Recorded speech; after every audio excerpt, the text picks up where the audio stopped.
I don't care about you. I just want your vote. Welcome to our trash revolution.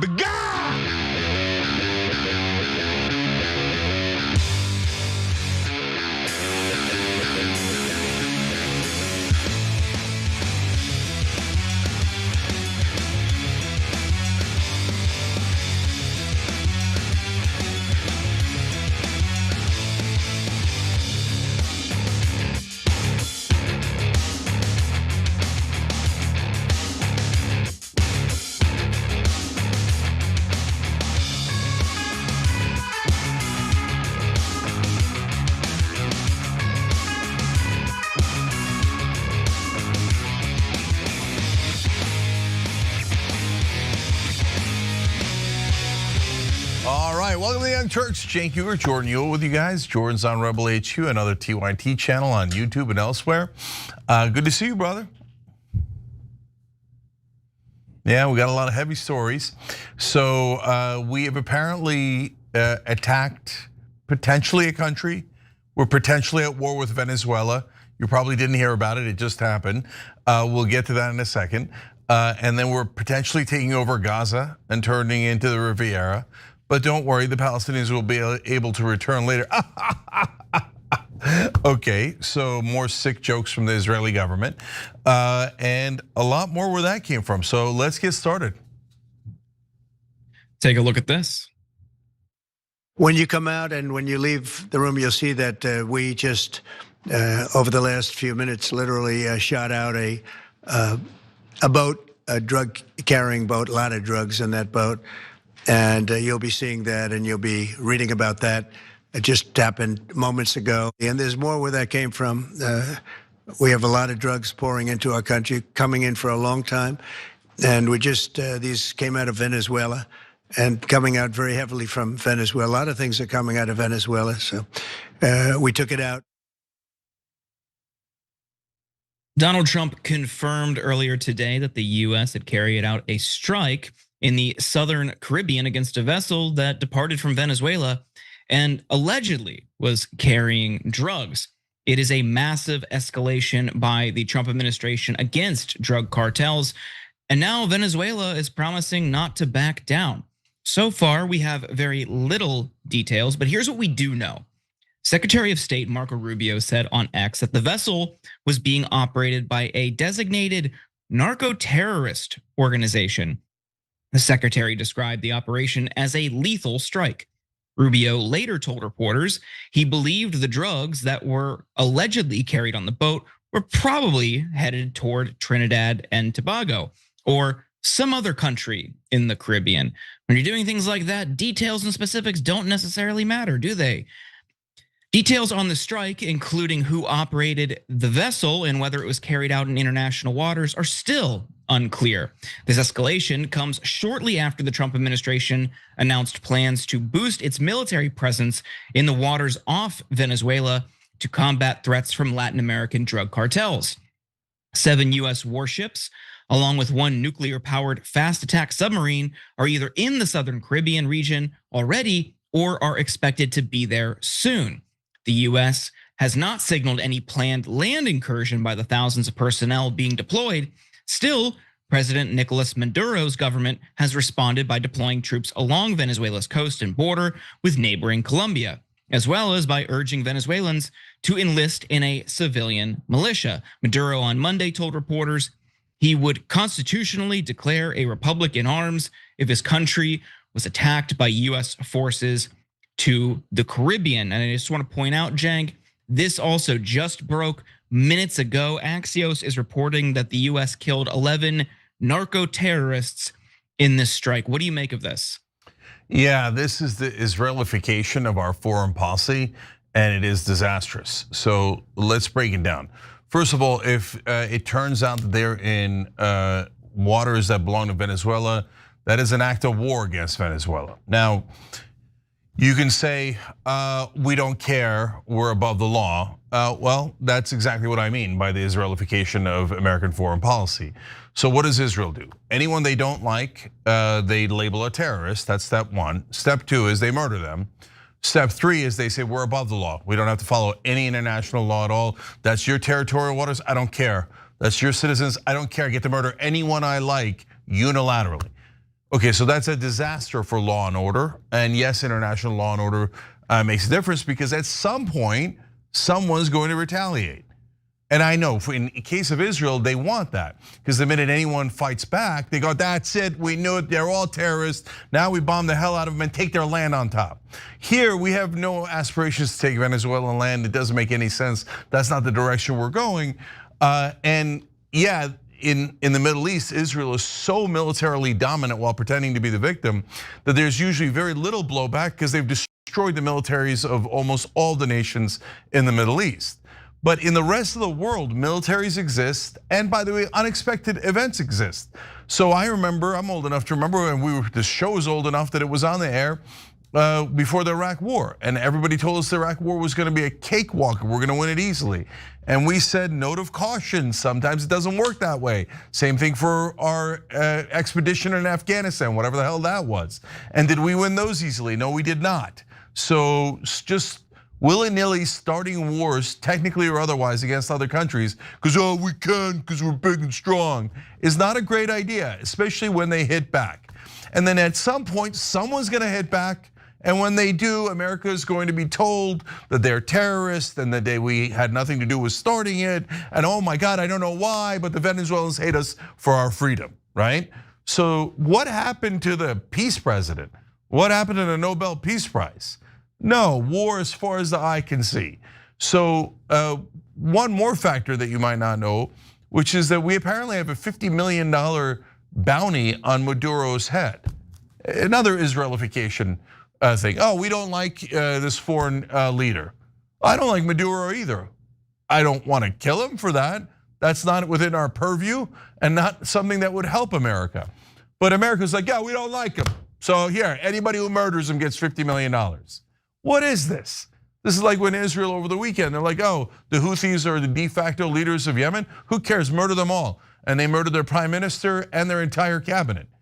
And their main response is, well, technically they weren't the ruling government. Technically there's some randos that have been pushed out almost completely out of the country that we're calling the real government. So we get to kill all these people, why? Because we call them terrorists. So now, the last possibility is that it is not in Venezuelan waters, it's in international waters. So is there protocol for international waters? Yes, there is, even if it's a neutral ship. If it's a foreign government ship, then you're obviously, again, it's an act of war. If it's a neutral ship, so presumably a drug ship would be a neutral ship, right? We're taking their word for it that they had drug contraband, lots of it. But by the way, how are we gonna confirm? We can't because it's in the bottom of the ocean. And where was it going, and was it even headed to America? Well, according to Marco Rubio, as Jordan just told you, we didn't even know where it was going. Maybe it wasn't headed to America at all. And it was, so a ship goes from Venezuela to Trinidad and we just get to kill everyone on board. No, that's not how the law works. So even if you hate the scourge of drugs in America, that makes sense. You should hate the scourge of drugs. That doesn't mean killing these people on a boat makes any sense. Anyway, so what's supposed to be the rule? At a bare minimum, if you think they're carrying contraband, you're supposed to say, we're going to board you, and if you are holding contraband, we're going to arrest you. Not, we think you're holding contraband, we're not really sure where you're going, so we're gonna kill you all. So this is deeply troubling, terrible precedent, and I think it'll lead to disaster. Well, Cenk, I want to point out, so this is under the guise of combating drug flow. Now, CNN has a piece up from yesterday looking at these claims that Venezuela is a drug producer, supplier, exporter. And would it shock you if that data didn't substantiate Trump's claims? So what is the major drug coming from that region? It's cocaine. Coca plants do not typically grow in Venezuela. 84%, according to this study, comes from Colombia. So doesn't really seem to add up based on where we know drugs come from in that region. I mean, it could be, but if that's really what this is about, why aren't you zeroing in on Colombia? Which leads me to the conclusion, based on the US's posture toward Venezuela over the last few decades, that this is not about drugs, this is about oil and toppling the regime in Venezuela. They've openly sought. People on the right and some on the left have openly supported regime change, a changing of the guard, trying to install an unelected US allied figure as president in Venezuela. They're unhappy with the results of the election. People called that into question, the integrity of Maduro's most recent election. It certainly looks a little fishier than some of his prior elections, but for me, this is all about oil. Venezuela is a major oil producer, not a cocaine producer. And that's what I think this is ultimately about. Yeah, so I totally agree with you, and so do our members. Winter Scoop wrote in on tyt.com saying Trump wants Venezuelan oil. So and it makes sense. That's exactly what the situation in Venezuela is. And guys, further Israelification. Provoke your enemy by doing something obviously illegal and attacking them, and then claim to be the victim so that you can start a larger war. Because the oil it's not about America, by the way, guys. You have to understand this. And mainstream media never ever clarifies this. Even if we were to topple Venezuelan government like we did with Iraq, we do not get their oil. Well, the only thing that happens is, not even just quote unquote American companies, but by the way, there is no such thing. They're all international companies.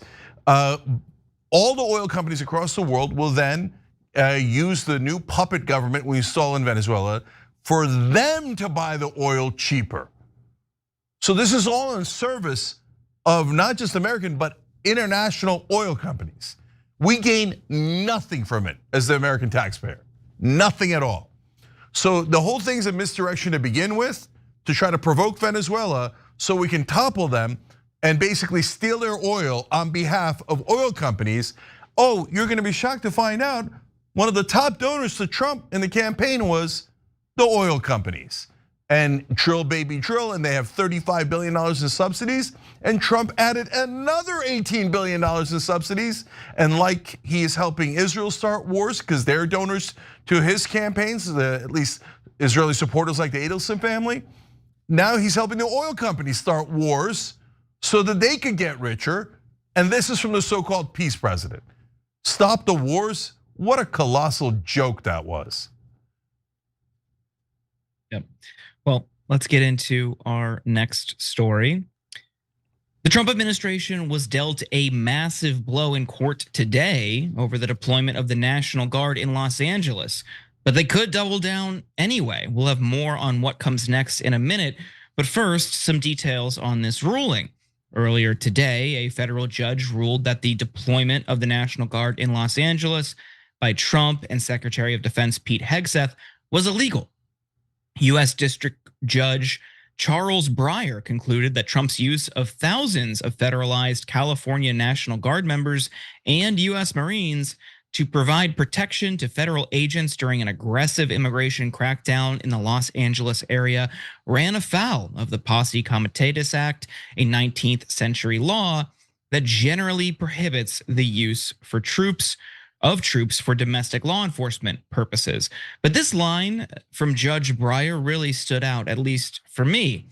President Trump and Secretary Hegseth have stated their intention to call National Guard troops into service in other cities across the country, Breyer wrote in his 52-page opinion, thus creating a national police force with the president at its chief. Cenk, before we get into what might come next from the Trump administration, what do you make of this?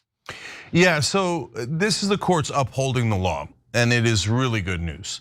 So the biggest question is going to be when the Supreme Court agrees with them, what does Donald Trump do? Does he ignore court orders, or does he go, well, I gave it a shot. I try to do a military takeover of the streets of America and tread all over your rights, but wow, the court stopped me. I mean, I hope so. I hope that's where this ends. But if it ends in Trump going, no, I'm above the law and I'm going to destroy a rule of law and not listen to the courts, then it'll be an epic disaster. And that'll be one of the most determinative things in the entire second Trump term. But for now, this is a district court. There's 2 layers above it. There's appeals, and then there is Those are the circuit courts, and then there's the Supreme Court. So it'll get appealed up to there. Is the ruling legally sound? Unquestionably. I mean, this is what we said from day one. It's an obvious violation of the Posse Comitatus law. And so here's what I want to explain to some of the Trump supporters that they honestly, I believe they often struggle with. So if you don't like a law, you're supposed to change it. You're supposed to go vote on it in Congress, then have it go to the president and sign it, and then okay, you got rid of the Posse Comitatus law. I would disagree with you. I don't think you should get rid of it. I think it's a wonderful thing that makes us what we are. We're not a developing country with military in the streets and military occupation. Military is trained to target enemies. And what it does is it turns American citizens into the enemies of the US military. And that is a disastrous idea. But you could make that case, no, I think it's gonna keep us safer, and pass a law getting rid of the earlier law. But if you don't do that, you do not have a right in America to just ignore laws. Oh, that law clearly applies here. I don't care, is not a legitimate argument to make in America, in a democracy, and in a country that believes in rule of law as opposed to anarchy. Yep, and I think it's worth pointing out that one of the biggest days of protest over Trump's actions like this, like that deployment, the No Kings protests, which again, one of the single biggest days of protest in US history, just announced today. They're doing another one on October 18th. So that'll be very interesting to watch as that develops. But Trump is just giving people fuel to show up, to participate, to join that movement. Is despite this ruling, the Trump administration shows no sign of slowing in its quest to occupy major cities across the country. On Sunday, DHS Secretary Kristi Noem said nothing is off the table. Noem confirmed Sunday while appearing on CBS's Face the Nation that DHS intends to add more resources to operations being conducted by Immigration and Customs Enforcement, ICE, in Illinois and other states, but declined to give details over security concerns for agents and investigators on the ground. She also claimed that Trump's deployment of the National Guard in LA earlier this year prevented the city from burning down, and said her agency has arrested 5,000 individuals in the city and removed them from the US.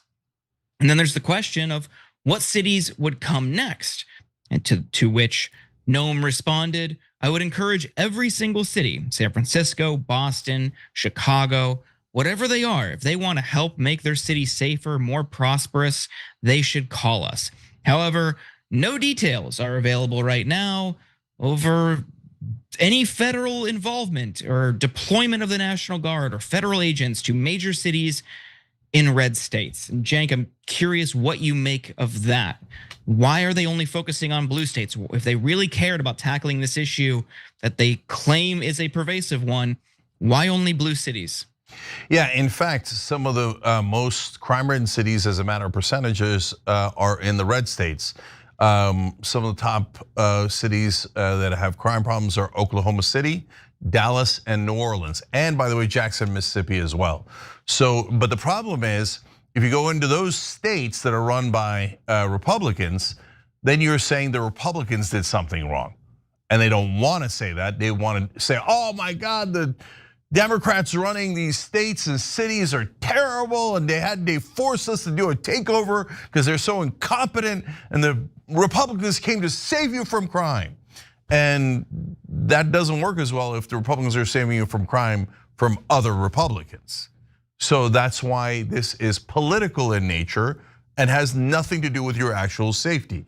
So if they wanted to help you on the crime issue, which is a separate issue, they could actually bring in a lot of federal agents, and that might be welcome and is often is welcome in those big cities and all across the country. So what do I mean by that?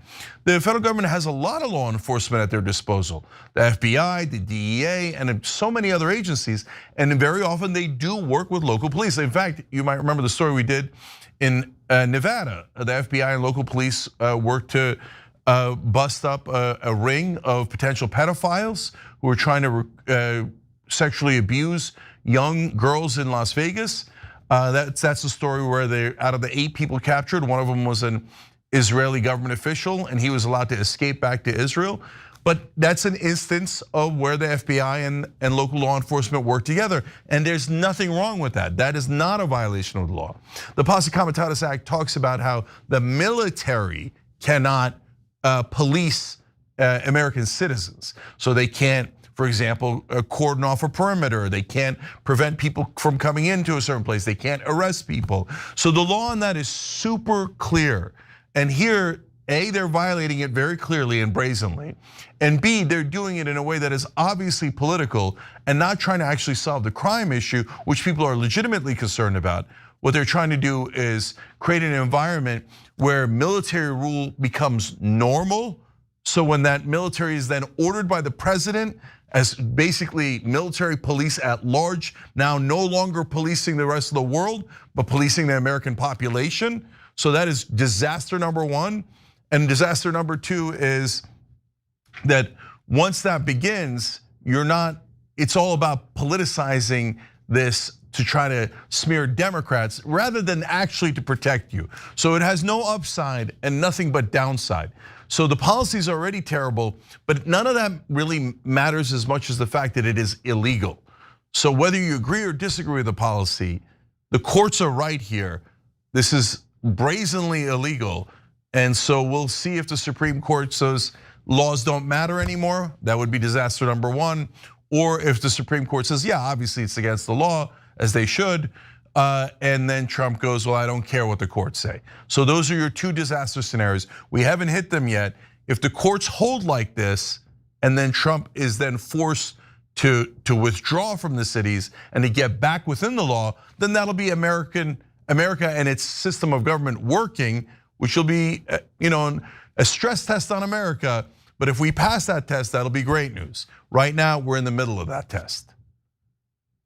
Yeah, the one thing I want to just highlight here, I'm totally with you. There are bad outcomes potentially here with Trump ignoring that ruling if it's disfavorable, or the Supreme Court greenlighting this. But I want to take a second to talk about the human cost here. And a friend was telling me over this weekend, they live in DC. There was ICE activity in their neighborhood last week.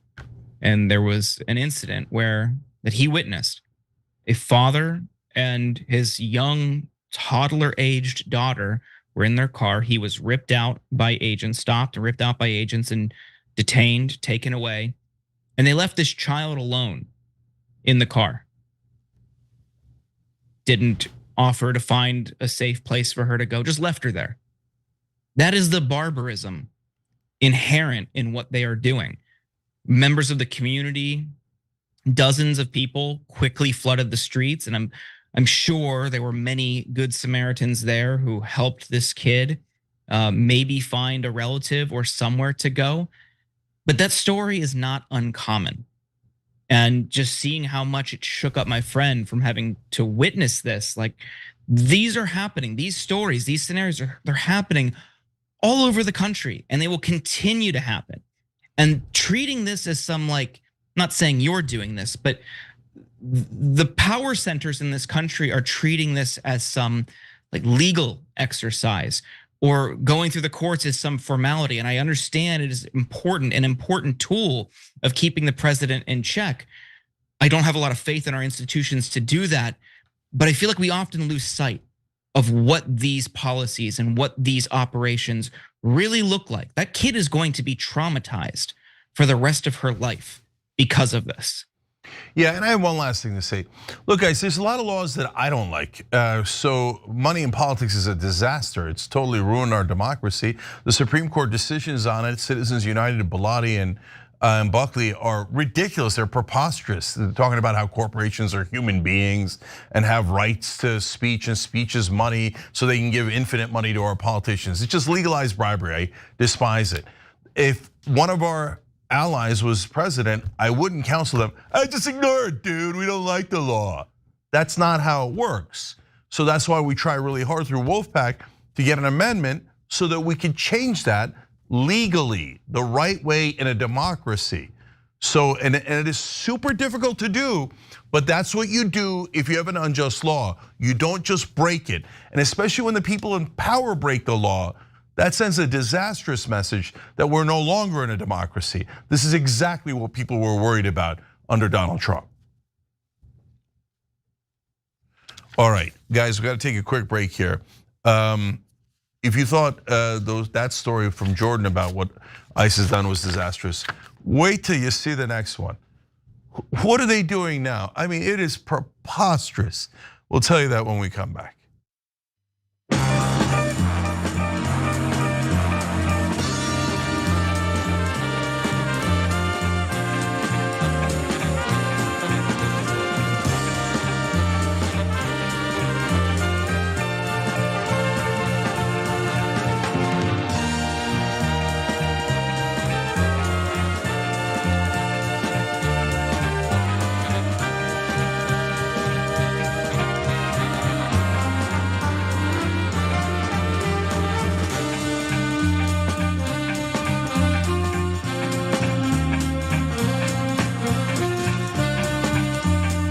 All right, let's start with Super Chat. R. Stone says, Trump just loves embracing the nation's absolute worst impulses on every single thing. Yeah, that's a great way of putting it. And he also wrote in, are we supposed to look past the fact that these deployments are happening in cities that not only have Democratic mayors, but are also African American? This is Stephen Miller's troll hands all over this. Well, one of the things Stephen Miller is insisting on is that ICE deport more people than Obama did in his record-breaking year. So that's what's leading to a lot of the law breaking, a lot of this nonsense and the theatrics, and including the next story we're going to share with you. So you're right about the genesis of it. Dawn Whitehead said, also Stephen Miller wants Democrats labeled as an extreme domestic organization, AKA a terrorist group. Yes, there's some extreme right-wingers talking about that all the time. And once that you label anyone in America a terrorist, that's it. We're calling each other terrorists for the rest of the time. It gives administrations an ability to lock up their political opponents or even kill them because they are, quote unquote, terrorists. The word terrorist is probably one of the most disastrous words that has been invented. And it's not because of the cause of actual terrorism. It's because it's not actually used to stop terrorism. It's used to stop your political enemies in the dirtiest way possible. So now we go to YouTube members, where Dawn Whitehead also gifted a membership. You're awesome, Dawn, we appreciate you. Boone Dragon says, start actually showing the crime numbers by city, not just blue states, but all numbers. Use columns and actual numbers comparing cities. Right, if you did that, you'd see that that story's a lot more complex than any politician's telling you about. It's a good point. Ghosting You said, I thought we had police departments for this sort of thing. Totally against martial law, period. The cities need to expand the current police forces and use them instead. Well, thank you for writing in and for being a member, because I think that's a good way of putting it. This is basically trying to get us towards martial law, and that is not what America is about. If you want to argue for more policing, there's nothing wrong with that. By the way, Trump would easily win that argument. So that's an easy win for Trump if he wants it. And it's obvious that that's not what he's trying to do. He's trying to politicize and get us ready for martial law. Efrain Gonzalez says, 11 people on that boat plus drugs? How much could they carry considering they had gallons of fuel to get to the USA? I call BS. Yeah, well, like now we'll know. No, now we'll never know because they sank the boat and they killed everybody inside. So you'll never know if there was drugs and who those folks were. So it's a bit of a disaster, or at least reliably so. On Twitch, Mr. Scruffio says there's only one reason to destroy the boat instead of boarding it. You don't want anyone to be able to disprove your cover story. So there you go. That's part of what we're saying here. That's a possibility. Dave Schmidt 311, thank you for gifting 2 subs on Twitch. We appreciate you. Buckingling 7, thank you for subscribing with Prime. You can do that at tyt.com/prime. It's free to you if you already have Amazon Prime, but we do get the money from Jeff Bezos. So tyt.com/prime. Catch a Butterfly says, if it wasn't in US waters, why does our country have any business striking it? And of course we don't, and what we're saying is we're above the law, and that's just not true.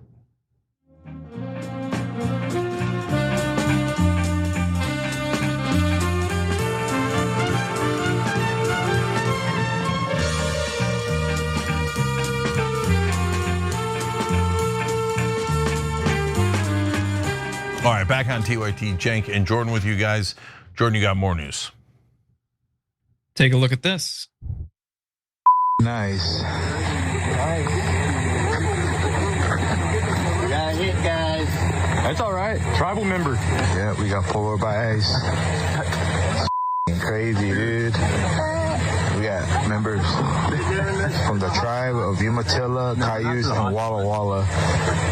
This is crazy, man. Look at that. Post it up. Last Wednesday, ICE launched an immigration raid on a group of firefighters, and 2 of them were arrested. You just saw some of what went down, and we'll give you all of the details in a moment. But first, Cenk, what is your initial reaction to ICE agents arresting firefighters? This is the largest fire in the state of Washington. Are you mental? What are you doing? So Jordan's gonna give you the details of the story. Then I'm gonna give you 3 reasons why this is an epic disaster for the country. We cannot do this. So let's tell you the rest of the story, and then I'll tell you why it's gonna start breaking down a lot of things that we take for granted in America. Yeah. Well, this raid took place, like Cenk said, in the state of Washington, where firefighters have been going up against the Bear Gulch fire for nearly 2 months now. 2 months. The firefighters you saw in the cold open worked for 2 companies that have contracts with the US Forest Service. They were cutting firewood for residents when ICE showed up. The Department of Homeland Security wrote in a statement, the 2 contracted work crews questioned on the day of their arrests were not even assigned to actively fight the fire. They were there in a support role, cutting logs into firewood. The firefighting response remained uninterrupted the entire time. No active firefighters were even questioned, and US Border Patrol's actions did not prevent or interfere with any personnel actively engaged in fighting efforts. According to veteran wildland firefighters who spoke to the Washington Post, it is rare for immigration raids that take place while firefighters are on the job, regardless of the capacity. The firefighters also noted that immigrants make up a large portion of the firefighting workforce. So now firefighters have to worry about immigration raids on top of the work that they are doing, which is extremely dangerous. Dale Bosworth, a former chief of the US Forest Service, stated, firefighting is a difficult, dangerous job, and firefighters need to keep their focus on the fire. We don't need to have those kinds of distractions. It's dangerous. An anonymous former firefighter stated, there are a lot of those crews on contracts that do employ non-citizens. This could expand rapidly through the active contract crews throughout the West. After the raid, 44 of the firefighters were taken off premise. 2 were arrested on charges of entering the country illegally. One of the firefighters is represented by a nonprofit legal group called the Innovation Law Lab. In a letter to Senator Ron Wyden of Oregon, the group's executive director, Stephen Manning, described the client as a resident of Kaiser, Oregon, who came to the US nearly 2 decades ago when he was about 4 years old. Manning wrote that the man and his family were victims of a federal crime in Oregon, and their cooperation with federal law enforcement at the time led to the US Attorney's Office in Oregon certifying their application for a type of visa reserved for crime victims who help law enforcement. The family has been waiting for the immigration system to process that application since 2018. So Cenk, to me, there's 2 things here. There's the cruelty, the barbarism of raiding a firefighting work site, and then also another reminder that the system is inherently flawed. It is a broken system. So these cries of just come in the right way fall on deaf ears when you're even generally familiar with how bad our immigration system is. What do you think? Yeah, so the thing I'm most concerned about is the long-term consequences of this. So let me begin to break it down. Yes, you're absolutely right about the cruelty and especially against the guy who actually worked with law enforcement. So it affects people on a personal level, and that's important, right? But the long-term consequences apply to all of us. So first of all, you're stopping them in the middle of fighting a fire in general. So it is the largest fire in the state of Washington. It's taken a long time to battle that fire, and it's still not out. So yes, different crews do different things at different times, but basically you pulled 44 guys off of assignment on that job and then arrested 2. Okay, so interrupting a firefighting crew in the middle of fighting a fire could affect all of us. Certainly could affect the state of Washington. Those crews actually saved a whole bunch of cities, lake homes, forests, and the list goes on and on. So that's disaster number 1. Disaster number 2 is now you're gonna have a lot less firefighters. Not only apparently they were using some undocumented immigrants to fight fires, probably because undocumented immigrants need work and they're more desperate, so they're willing to risk their lives to go fight fires. And remember, everybody has different jobs within a firefighting crew, especially one that gigantic, right? So now those guys are goners, they're not gonna show up, right? But on top of that, people who are concerned, whether they're Latino, Native American, etc., what if they round me up and I'm innocent, like one of the guys that they rounded up in this case? Well, forget it, I'm not going. Well, you might not know this, but on the West Coast, a lot of the firefighting crews are Latino. So what if half of them go home? Now what are we gonna do? And what if a giant fire breaks out in LA and people go, well, I'm not gonna go to help to fight the fire. The idiot ICE might come and round us up. Oh, we found a great time right in the middle of a fire. So that's disaster number 2. Disaster number 3, the firefighters are super pissed at basically law enforcement in this case that showed up. So now you got cops versus firefighters, or in this case, ICE versus firefighters. What if they're in the middle of fighting the fire and the cops are like, oh, stop fighting the fire and come here, and then they have a disagreement. And now we got a giant mess on our hands. Because why? The federal law enforcement, ICE in this case, it's like, I'm not gonna work with anyone else. I don't care about the firefighters. I don't care about fires that might burn down your home or your local community. Stephen Miller told me to meet a quota, and I'm here to meet the quota by hell or high water. Well, this is hell, and soon they'll be hitting high water. And so they don't care about us. They care about meeting that stupid quota of Stephen Miller so that Donald Trump can brag that he deported more people than Barack Obama. Disaster number 4. So that guy that they rounded up, he was 4 years old when they came to the country. He's been here for a couple of decades, but most importantly, he and his family worked with law enforcement to stop crime.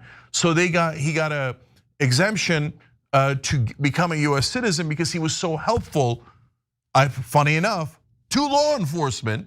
And here comes law enforcement going, at least some portion of it, the federal ICE level, going, oh, you worked with us? I don't care. I'm gonna violate the rules, the agreement, the law, and I'm gonna round you up and deport you anyway. Now think about it, guys. Who's gonna wanna work with law enforcement? In fact, your name will then be on the record, and you're on the record as an undocumented person. That's it. Stephen Miller's gonna say, boom, easy way to hit the quota. So now people are gonna be reluctant to fight fires.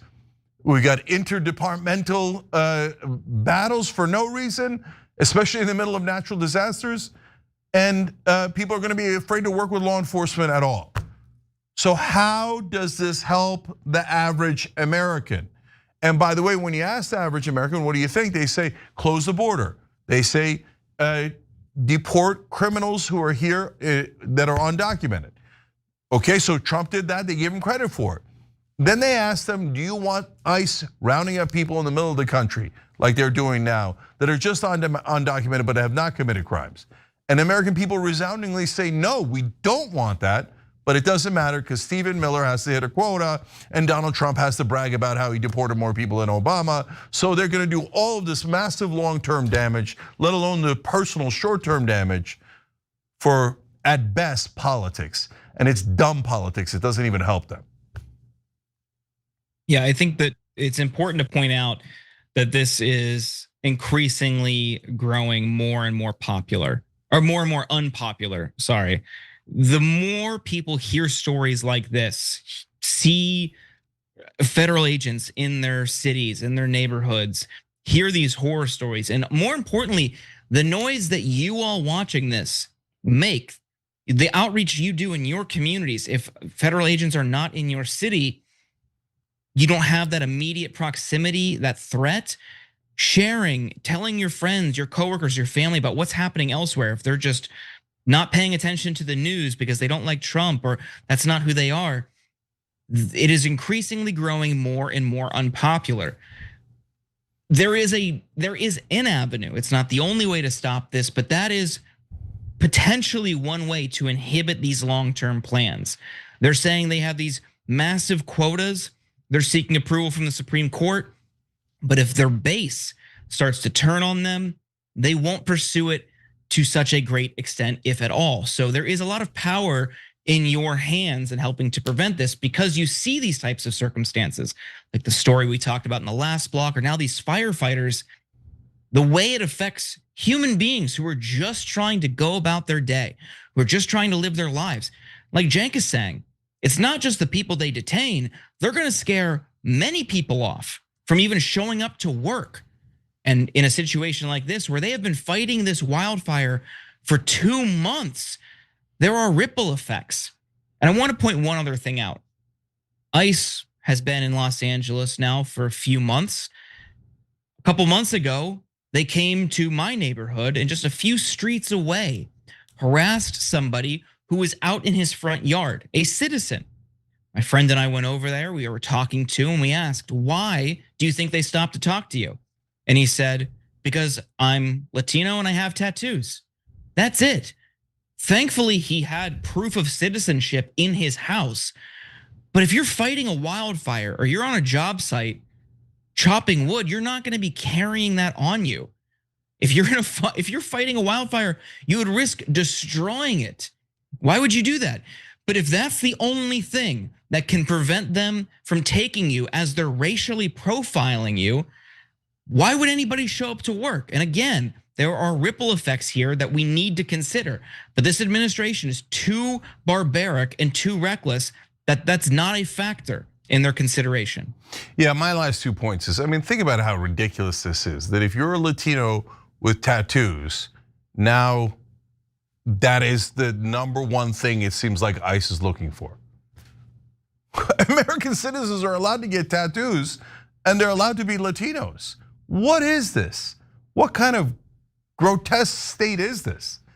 So it's one thing to pick up undocumented people who are criminals and kick them the hell out of the country. It's another thing to say, oh, what kind of tattoo do you have? What race are you? Okay, let's target them. Now, it's disgusting. Now, look, guys, but the last thing is, in order to win so that we end these horrors, you could go after the leaders as we do. Call out Stephen Miller, call out Donald Trump, etc. But do not attack Trump voters who the polling indicates are beginning to come to our side on this. The independents are massively on our side on this. So keep an open mind when you're talking to fellow citizens.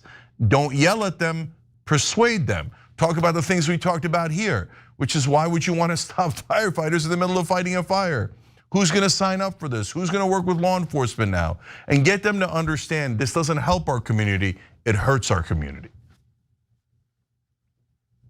All right, we're gonna take a quick break here. When we come back, as usual, unfortunate developments in Gaza, and now they are trying to make this Gaza Rivera come to fruition.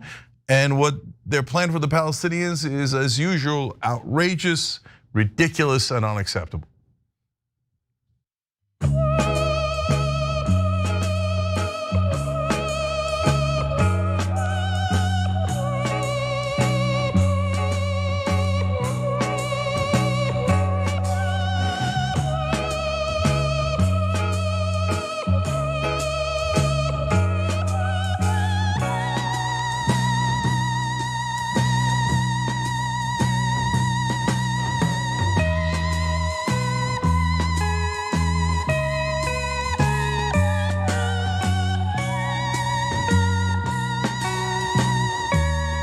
All right, guys, so I want to remind you of a couple things. We do have Operation Joe a little bit later today in the bonus episode for the members.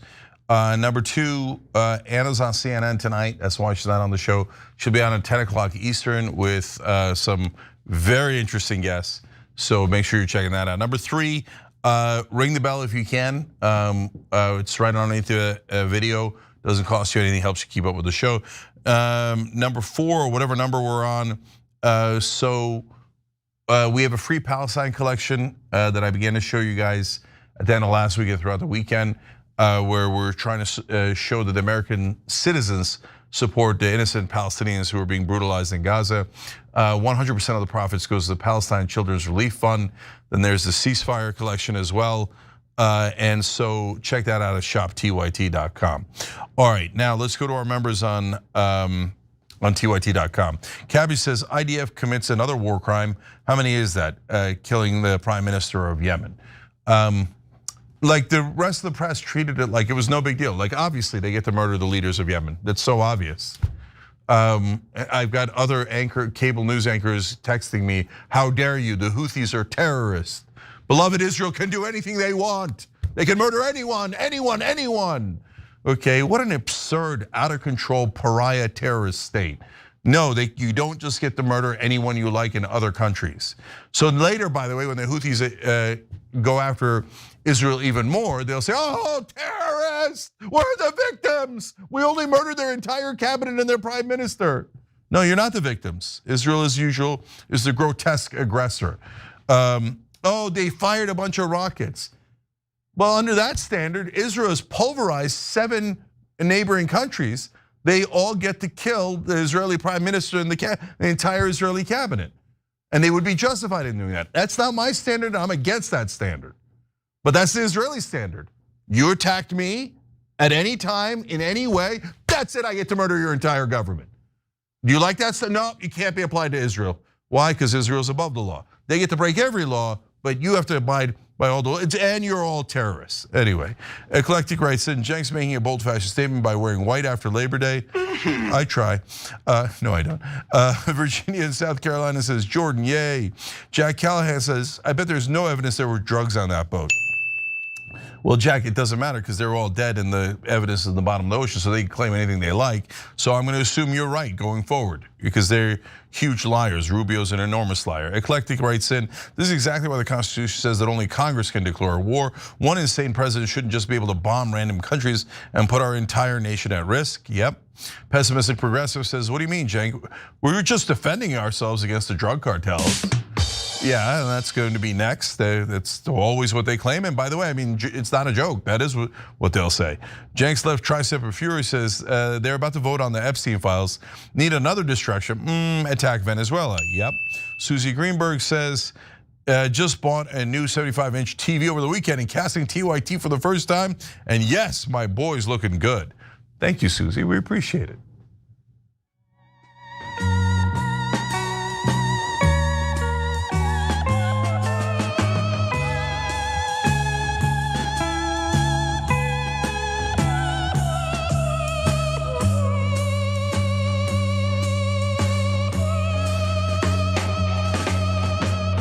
Back on TYT, Cenk and Jordan with you guys. Jordan also has a podcast called Insurgents. Check that out. Check him out on Rebel HQ. Check us out wherever you get TYT. All right, so I want to tell you about one of our sponsors before we move on to the next story. The Medicare system is broken. Unfortunately, we all know that. Millions of seniors are on the wrong Medicare plan. That's also undeniably true. The reason for it, most Medicare agents recommend plans based on the highest commissions rather than what's right for you. So Chapter doesn't work for big insurance. They're independent and they work for you. So call them today, and it's fast and free. They can review your options in under 20 minutes. Call the number on the screen today. Call the number on the screen today. In this case, it's 805-201-2275, 805-201-2275. All right, Jordan, what's next? Take a look at this. I think the potential in the Gaza Strip is unbelievable. The Riviera of the Middle East, this could be something that could be so bad. This could be so magnificent.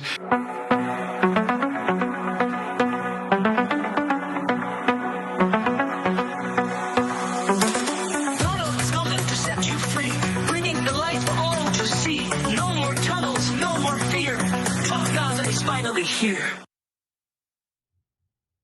Do you remember that horrifying AI generated video that Donald Trump posted on his social media accounts earlier this year? Well, the Washington Post has discovered that plans for a so-called Gaza Rivera under US control are in fact underway within the Trump administration.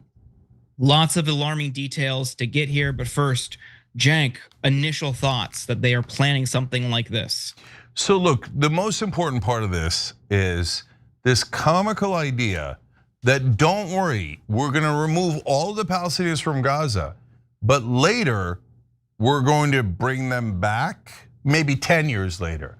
And America kind of owns it, but not really. I mean, you have to pay for a lot of it and you've got to rebuild it. Of course, Israel's not gonna spend any money doing that. Don't be ridiculous. But later, maybe we'll gift it to America, maybe we'll bring the Palestinians back. No, here's what they're gonna do. They're gonna make us clean up their mess, and then they're gonna keep it. That's the most obvious thing in the world. But here, see the details of how they're planning to trick people into thinking, oh yeah, we're just relocating the Palestinians for their own good. Yeah, because this current Israeli government looks like they wanna help the Palestinians so much. Yeah. Well, let's get into some of the details here. The Washington Post got their hands on the Trump administration's proposal dubbed the Gaza Reconstruction, Economic Acceleration and Transformation Trust, or GREAT Trust. The 38-page prospectus envisions at least a temporary relocation of all of Gaza's more than 2 million population, either through what it calls voluntary departures to another country or into restricted secured zones inside the enclave during reconstruction. And here is how the strip would be governed. As outlined in the trust document, Israel would transfer administrative authorities and responsibilities in Gaza to the GREAT Trust under a US-Israel bilateral agreement that would evolve into a formal trusteeship. The outline foresees eventual investments by Arab and other countries that would turn the arrangement into a multilateral institution. Israel would maintain overarching rights to meet its security needs during the first year of the plan, while nearly all internal security would be provided by unspecified TCN, or third country nationals, and Western private military contractors. Their role would gradually decrease over a decade as trained, quote, local police take over. The trust would govern Gaza for a multi-year period, it estimates. Will take 10 years until a reformed and de-radicalized Palestinian polity is ready to step in its shoes. This is just so offensive. The document doesn't make any reference to eventual Palestinian statehood, and it seems that the Trump administration's ideal world, Palestinians would just leave the strip altogether. Israel's negotiations with other countries to take in Palestinian refugees have been in the works for a while now. Netanyahu is talking to several countries, allegedly, about taking displaced Gazans, including Libya, Ethiopia, South Sudan, Indonesia, and Somaliland. In their place, a tourism and manufacturing hub would be installed, featuring dynamic and modern cities. Gaza's western waterfront would be reserved for the Gaza Trump Riviera, boasting, quote, world-class resorts with the possibility of artificial islands similar to the palm-shaped ones built off the UAE city of Dubai. Here's what Palestinians would allegedly get out of this plan. Those who own land would be offered a digital token by the trust in exchange for rights to redevelop their property to be used to finance a new life elsewhere, or eventually redeemed for an apartment in one of 6 to 8 new AI-powered smart cities to be built in Gaza. Each Palestinian who chooses to leave would be given $5,000 in cash and subsidies to cover 4 years of rent elsewhere, as well as a year of food. So who is behind this plan? The proposal was developed by the same Israelis who created the Gaza Humanitarian Foundation, where thousands of Palestinians have been gunned down trying to get food. The document claims that the proposal wouldn't require any US government funding and would offer significant profit to investors. The trust plan does not rely on donations. The prospectus says instead it would be financed by private sector and public investment in what it calls mega projects, from electric vehicle plants and data centers to beach resorts and high-rise apartments. Cenk, my blood is absolutely boiling reading all of this. It is disgusting. It is offensive. What do you make of this? Okay, first I want to get your guys' thoughts on this. I want to look. I don't think this will be controversial, certainly in our audience, in terms of how you react to it. But I'm curious to see if anyone believes them. So we asked on tyt.com, what do you think Israel will do after it relocates the Palestinians from Gaza? A, give it back to the Palestinians later, as they claim. Gift it to America, because that's implied every once in a while. Trump has said, oh, America's gonna have it, or keep it for themselves. Well, it's a pleasure to see that you're all intelligent and educated people. So obviously the first two got 0 votes, because who is big enough of a sucker to think, oh yeah, after they remove 2 million Palestinians and take Gaza, which they've had as part of greater Israel throughout, they have already voted in their Knesset that they will never allow the Palestinians to run Gaza or the West Bank or ever have an independent state. After they destroyed 90% of Gaza, after Netanyahu said that he's on a historic mission to create greater Israel, after Smotrich and others have said, yeah, our job is to annihilate the Palestinians in Gaza and take it for ourselves, to think that, oh yeah, they just want to build it back up on behalf of the Palestinians, and then they'll bring them back. Only an utter moron would believe that, or one of our corrupt politicians who's paid by the Israeli lobby to pretend that things they say aren't lies, or some in mainstream media who might say, well, Israel says they love the Palestinians. Israel says that after they remove and ethnically cleanse all the Palestinians in Gaza, after they destroyed all of Gaza and nearly starved the population to death, not nearly, they've already starved 300 people to death, and the death toll mounts every single day, and 2/3 of the people starving are children. But the beloved Israel, they always tell the truth, so I bet it's true. No, all of this, none of this is gonna happen. Not one piece of it is gonna happen. The whole point is to get authorization to begin the plan. So what happens when they begin the plan? Well, the first thing we got to do is ethnically cleanse these folks. So, and by the way, we're going to need America's help because it's 2 million people. It's a lot of people. And I'm hearing a lot of stories from Israel that the IDF is tired. They're reserve soldiers, they're reservists. They're exhausted from killing Palestinians. And they're like, hey, America, we already have you paying for all this, but you expect us to evacuate 2 million Palestinians? No, come here, doggies. Come here, doggies. You do it. You and your soldiers do it. We get some private Western forces that they allude to in the prospectus to do it. Us precious Israelis don't want to do the dirty work of the ethnic cleansing. We're going to force America to, we're going to create the Gaza Riviera. Hey, Trump, you moron. Yeah, we're going to build your buildings and we're going to give it to you. You're going to be super rich, okay? Okay. By the way, the guy leading this project is Jared Kushner. Jared Kushner, the guy who said, oh, they have great waterfront property in Gaza, could make for a lot of money. Do you think they're gonna give it back to the Palestinians? No, this is Israel's plan to steal Gaza. And that's exactly what it is. And so I'm just, Jordan, I'm just tired of debating Israeli liars. Like you go into a debate, and Israeli almost never tells the truth these days, right? So they'll come in and they'll be like, oh no, it's a 50-50 issue. Maybe we're murdering the Palestinians and we're gonna take their land, as all of our politicians are saying, or maybe we're gonna start a wonderland, a Riviera, an Oz, and then we're gonna give it back to the Palestinians because we've been so pleasant to them. Now let's debate it, and then at the end, mainstream media will say that at least 50-50. Oh, we're not sure which way the Israelis are gonna go, but likely they'll say, of course, bow your heads. And if anyone disagrees with this plan, they're an anti-Semite, right? So I'm sick of the Israelis. And one other thing, Jordan, it reminds me of 40 acres and a mule. Like, trust us, yeah. We're later, after we brutalized you, after we enslaved you, after we did the most horrific, unspeakable things to you, we'll give you 40 acres and a mule. But in this case, it's not even 40 acres and a mule. It's a digital token. Come on, it doesn't get any more insulting than this.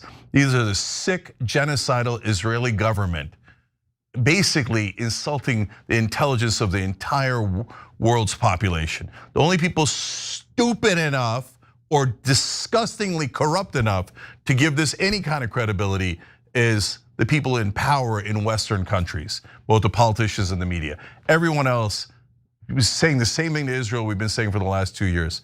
We're not anywhere near as stupid as you think we are, that we would ever believe an outrageous Israeli lie like this. Yeah, I want to just acknowledge the context that this reporting is being released within. Mid reports that the US and Israel are blatantly planning to ethnically cleanse Palestinians from the Strip. The world's biggest academic association of genocide scholars officially called what's happening in Gaza a genocide. They passed a resolution saying the legal criteria to establish that Israel is committing genocide have been met. 86% of those who voted among the 500-member International Association of Genocide Scholars backed the resolution declaring Israel's policies and actions in Gaza had met the legal definition set out in Article 2 of the 1948 UN Convention on Genocide. The 3-page resolution calls on Israel to immediately cease all acts that constitute genocide, war crimes, and crimes against humanity against Palestinians in Gaza, including deliberate attacks against and killing of civilians, including children, starvation, deprivation of humanitarian aid, water, fuel, and other items essential to the survival of the population, sexual and reproductive violence, and forced displacement of the population. Israel's foreign ministry, of course, called the statement disgraceful and claimed it was entirely based on Hamas's campaign of lies. Well, Cenk, how do you argue with that? Yeah, here's how I argue with it. Never vote for an American politician that takes Israeli lobby money. Because what they're saying is we're gonna serve Israel and we're gonna co-sign on these preposterous lies. So we have a petition, tyt.com/no-more. And you don't have to vote against your own party. Just go into a primary, find out if your incumbent has taken AIPAC money or any candidate in that race, or any lobby from any money from the Israeli lobby, make sure this is a petition to say, yeah, I'm never ever going to vote for somebody who says I'm going to represent a different country because I got bribed, legally bribed by their lobby, so I don't work for you anymore. I work for. Thank you for letting me know. Of course, I'll never vote for you. tyt.com/no-more. We'll put the link down below. But the Israeli government on the genocide, well, of course they're gonna lie. That's all they ever do, right? So this is an overwhelming percentage of the genocide scholars in the world going, yeah, of course it's a genocide. It's obviously a genocide. This is a textbook genocide, as we've been telling you. So in case you don't know, the people committing genocide almost always give the same excuses. They did it for self-defense. The rebels, terrorists, insurgents were hiding in the civilian population. We had to move them for their own good.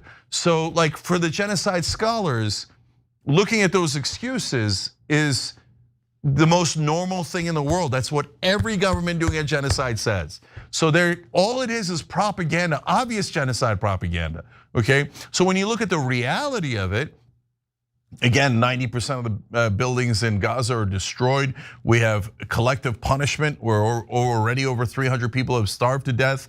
Their civilian kill ratio is way worse than Hamas's. Hamas killed 67% civilians on October 7th. Israel has killed 83% civilians since then. So they are worse terrorists than Hamas, and they have killed 500 times the number of children, 60 times the number of people overall. So the Israeli government is not protecting anyone from terrorism. They are the terrorists.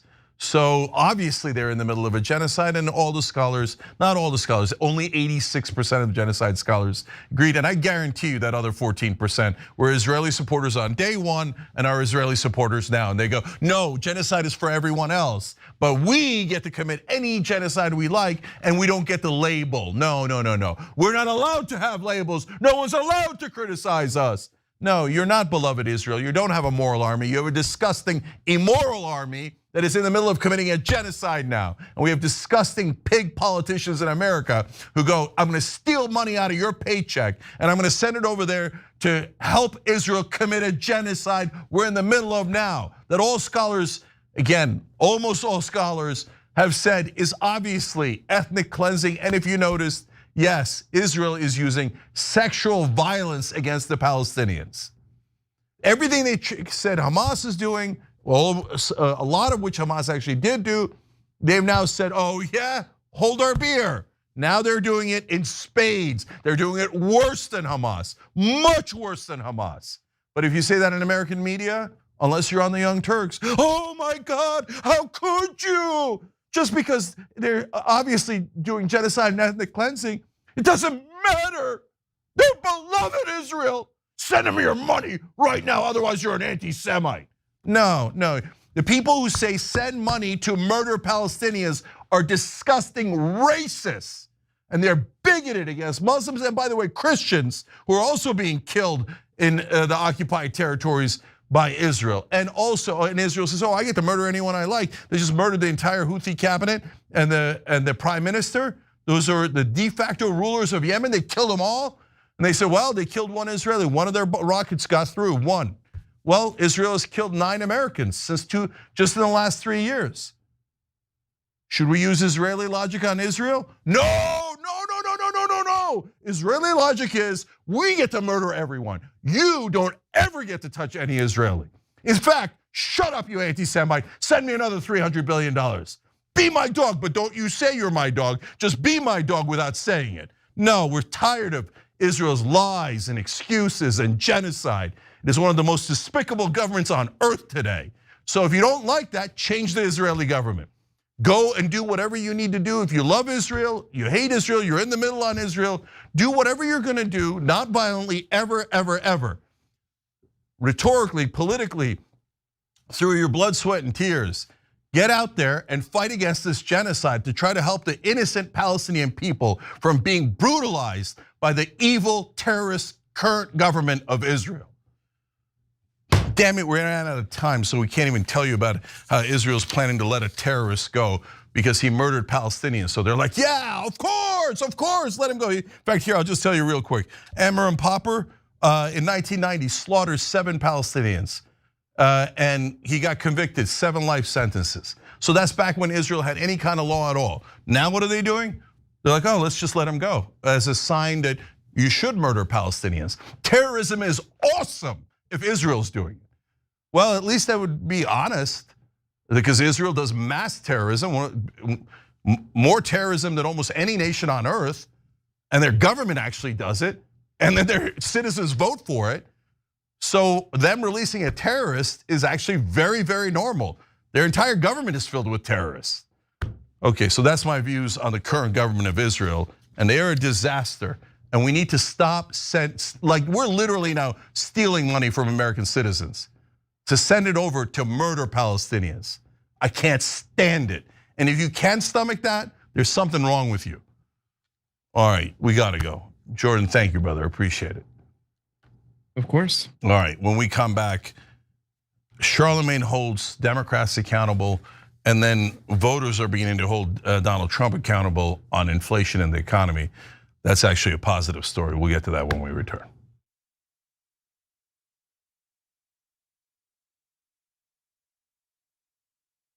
Are you still talking about Jeffrey Epstein?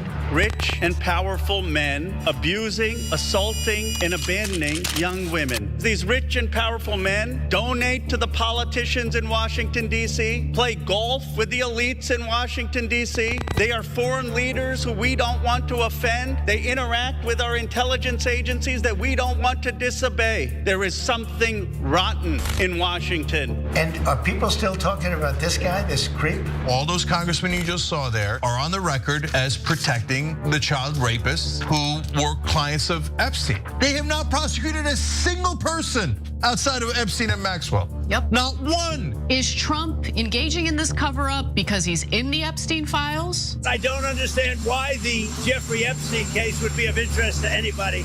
It's pretty boring stuff. So as the government keeps telling us, yeah, there's other people. Yeah, they raped those girls. So what? We're gonna cover up for them. But why are you guys so mad? A nation that chooses impunity for the rich and the powerful at the expense of our children is a nation that has lost its moral purpose. Are you on the side of the people? Are you on the side of America's children? Or are you on the side of the rich and powerful who've had their thumb on the scales and shafted Americans for decades?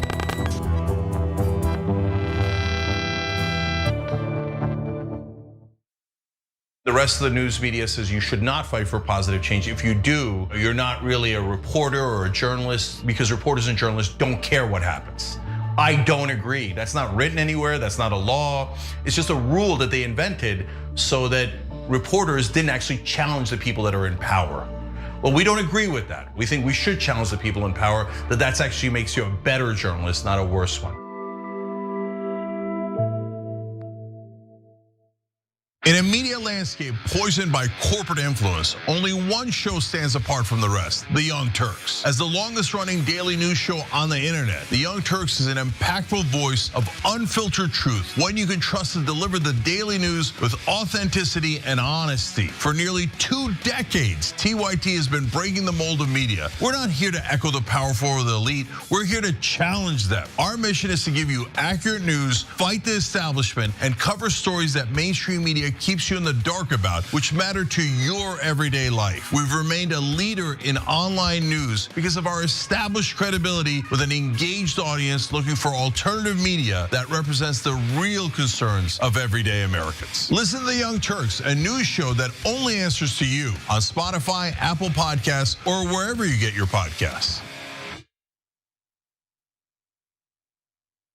How do you know if you're a populist? Easy. Do you work for the donor class? You don't? Great, you're a populist. Okay, so the establishment takes money from the donors and serves the donors. A mainstream media takes money from advertisers, and they are giant corporations themselves, and they work for themselves, and they work for the powerful. If you care about the average person, and you want the average person to have better health care, better wages, a better life, and you hate corruption, congrats, you're a populist.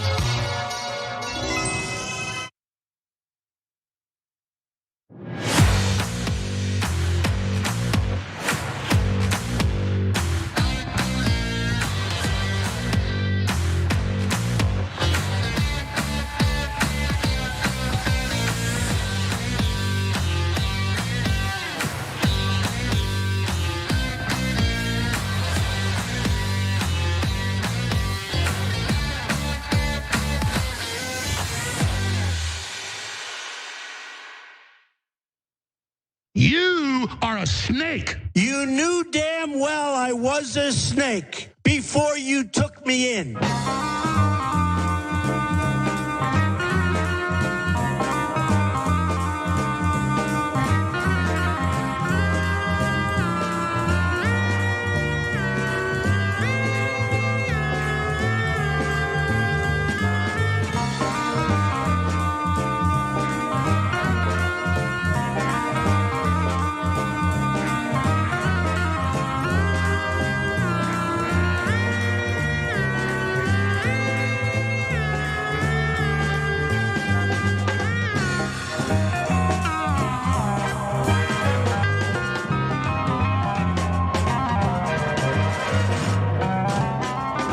All right, back on TYT, Cenk and Yaz with you guys. Yasmin Ali Khan is on Rebel HQ. Make sure you're checking that out. Yaz, good to see you.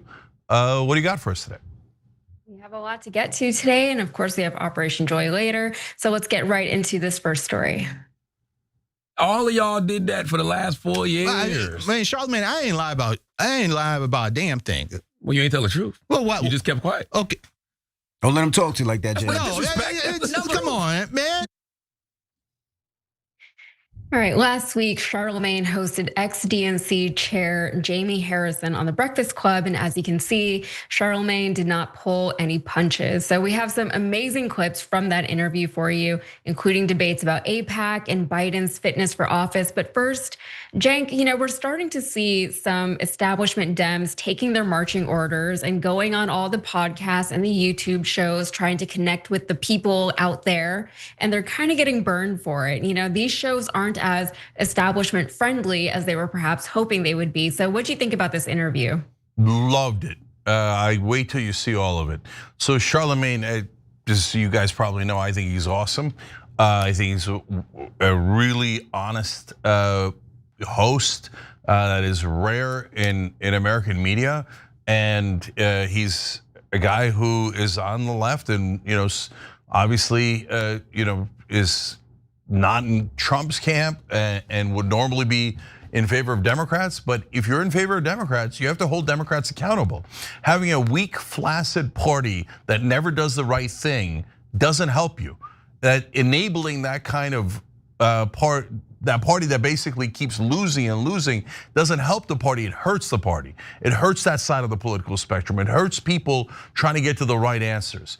So as you see here, Charlamagne will take him on in a way that probably Jamie Harrison has never encountered, literally in his life. Because a lot of these Democratic leaders, they only do the softest mainstream media interviews. And in those, they never, ever get aggressive pushback. They'll get light questioning on things they're familiar with. They'll do a talking point. But when you're on for an hour or so, and Charlamagne just keeps asking you one tough question after another, well, what you're gonna get is results like this.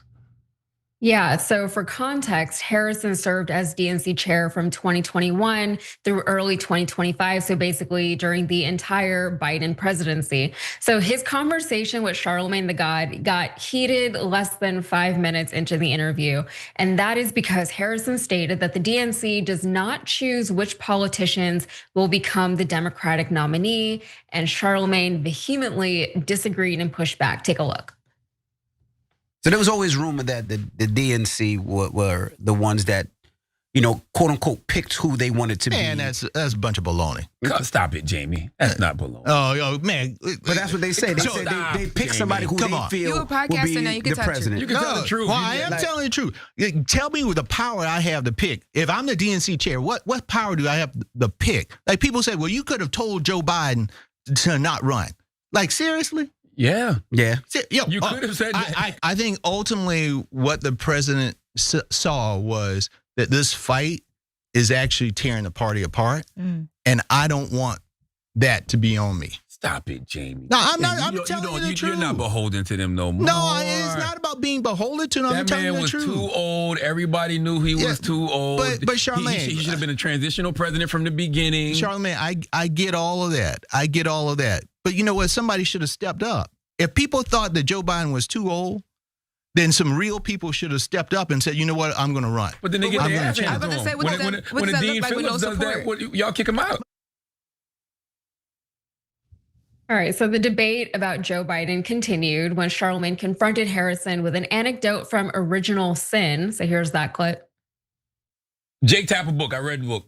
Said President Biden walked up to you, shook your hand. That's a bunch of bull. That's a bunch of bull. I don't believe you that, Jamie. But why don't you believe me? Because I believe that actually happened. For people that don't know what happened. He said that Jake Tapper and Alex Thompson wrote in their book, Original Sin, that Biden shook DNC chair at the time, Jamie Harrison's hand, and didn't recognize who he was. Probably didn't remember. Jamie said he was lying. No, I said that is bull because it was bull. Every time that Joe Biden always related me to Jim Clyburn, right? So he thought you was Jim Clyburn. No, shut up. No, come on. I knew that was like, you walking into that. I walked right into that. Right, so Charlamagne and Harrison also had a fierce debate over whether or not the DNC is beholden to its corporate donors. So let's see how that one went down. There's a perception that the DNC is too tied to corporate donors and special. Yeah, man, that's bull too. Oh, well, okay, tell me. Pull the records, pull the receipts. There are some Democrats in Congress who do take corporate PAC dollars like they do in part of their fundraising. You know, if these people are still passing healthcare and passing, they're not fighting for tax cuts for these wealthy corporations and all that. They're actually trying to increase the taxes on some of these folks. It's kind of hard to say that these people aren't fighting for their constituents, man. And I just want to ask you to be clear. So you said the DNC has never taken corporate dollars in the past? No, the DNC, I mean, I don't know if there is some... No corporate PAC money. There may be some corporate PAC money. No, you said there wasn't. No. But you said that the DNC was controlled by corporate PAC money. If there is corporate PAC money, it's probably less than 5%. No, DNC has taken corporate PAC money in the past. I mean, all of the parties have taken corporate PAC money. All right, well, Charlamagne didn't just ask about the corporate PAC money. He also asked about AIPAC specifically and its hold on the Democratic Party. And Harrison had a very interesting response to that one, so let's watch. Do you think AIPAC and like other powerful lobbies like that have too much influence over Democrat leaders? I think there's... And the party's agenda? No, I think AIPAC has a lot of power over both parties, right? Or people in both parties, because I don't want to use the party as a whole, as a label. There are people in the parties in which AIPAC is very influential on, in both the Democratic Party and the Republican Party. And so, you know, organizations like that probably do have a little too much influence. And the only way that we curb that is to change the campaign finance laws in this country. So that it is more grassroots focused and oriented and less about these big PACs that have come up. I think one of the worst things was the Citizens United decision. Okay, Cenk, before I get to you, we have one more clip to get to. Throughout the entire interview, Charlamagne and Harrison agreed on only one topic, and here it is. How come Merrick Garland doesn't get any smoke? Like, yeah, he should get plenty of smoke. Now we talking, Jamie. Okay. I wish Doug Jones would have. I thought that was the biggest mistake of the Biden administration, appointing Merrick Garland. And it's because we always want to be like the above the fray. We always want to be like, well, let's do it by the book. Let's do it academic. But sometimes you got to fight. Right? Yeah. I mean, you just got to fight. And I wish Doug Jones or somebody of that ilk would have been the attorney general, because Merrick Garland was awful. He was abysmally awful. He didn't investigate the Epstein files. Dropped the ball. And he indicted Trump too late on January 6th because he didn't want to seem too political. Political. Meanwhile, what is Trump President doing? Trump is out here like, I'm locking all y'all up. Yep. All right, Cenk, you know, he's very careful with his words here. We see him trying to massage a point to where he, you know, he's not really saying too much, but he's still saying a little bit of something because he wants some kind of credit for doing so, I guess. But Charlamagne pointed out very early on in the interview, in these clips that we showed, that, you know, he's not the head of the DNC anymore. He's not the chair anymore. He should be able to speak more freely than he is, but he still is, you know, really sticking to these party lines. And the one thing that he conceded on was that Merrick Garland was not great at his job, which is such an easy point to concede. Like, that's not saying anything. Everyone knows that Merrick Garland was no good. But even the point about AIPAC, you know, he was very careful to say, you know, oh, you know, both sides have, you know, AIPAC is influencing both sides or controls both sides, whatever it was that he said or didn't say. So there wasn't a whole lot of accountability. Again, not sure what we were looking for, considering he's not really, he's not the DNC chair anymore. But Cenk, I know you've got some more to show the people. Yeah. So first of all, I love that Charlamagne did this interview and held him to account, and we found out some good things from it. First of all, whenever they get out of power, they're always a little bit more honest. So when he was a DNC chair, would he have said the same things about Merrick Garland? Of course not. But that's when Merrick Garland was being a disaster. That's when it would have mattered. Would he have said something about how Joe Biden was too old and we shouldn't run him because then we're going to lose to Trump? No, he would have never said that when he was the head of the DNC. Afterwards, he's like, oh, no, everything was fine. No, yeah, sure. So they always, in the small concessions that they make towards the truth, they always do it once they're out of power. They never do it while they're in power. Now, secondly, on AIPAC, that was an interesting little half admission that Charlamagne got, and I appreciate that. If you noticed, he started by saying control, then he switched it to power, then to influence. In fact, I think we have a clip on that. Let's watch. AIPAC has a lot of power over both parties, right? There are people in the parties in which AIPAC is very influential on, in both the Democratic Party and the Republican Party. Interesting how that works, right? I mean, AIPAC control. Oh no, I can't say controls. They obviously control. I'm the head of the DNC, but I can't say that. Well, let's say they have power. They might get mad at me. I mean, they're influential, but you could tell he's scared to death of AIPAC, and all the Democrats are scared to death of AIPAC. And by the way, why? Oh my God, we might not get any more legalized bribes from AIPAC, and AIPAC has a boatload of legalized bribes. Oh, I want the money, right? Right, Jamie? It's about the money, right? You sold out everyone for corporate money and AIPAC money. Now let's turn to the corporations. He says, we only have 5% corporate PAC money in DNC. Well, that's great news, Jamie. Then it won't cost much to get rid of it. I mean, every time they go to do a resolution at the DNC and we say, hey, you know what? Let's do no corporate PAC money. They're like, no! Okay, then what are you fighting it for if it's only 5%? I guarantee you if you get rid of that rule, you'll get 10% more in grassroots donations. You probably get 20% more. You'll make more money. I know you're obsessed with money, money, money. You forgot that money is a means to an end. The end is actually winning the elections and passing laws that help people. But Jamie Harrison and his ilk don't remember that at all. They're just like obsessed with money, money. It's like a cartoon, right? So AIPAC money, precious corporate PAC. Okay, so if it's only 5%, then you'll make more money by getting rid of them. No, he's lying, and you could tell he's lying. He's like, there's no corporate PAC money. And Charlamagne's like, really? And he's like, well, okay, there's 5%. I mean, there's money, and the candidates get corporate money, and I can't. All right, so of course there's giant corporate influence. And yes, they have the same power as AIPAC. Here's a legal bribe. Now, Democratic representative or senator, you don't work for your state anymore. You don't work for your district. You work for ExxonMobil or Pfizer or Israel or UAE or whoever, right? So nothing he says is honest. And now finally, we get to the mother lode of dishonesty. So Joe Biden's running. No major candidate in the beginning gets in. Marianne Williamson's in. She was right all along. So then I'm shocked. I'm like, he's in the 30s in approval rating. No incumbent has won in the 30s. No, almost no incumbent wins in the 40s, let alone his age, let alone all of the other disastrous things. Isn't anyone going to challenge him?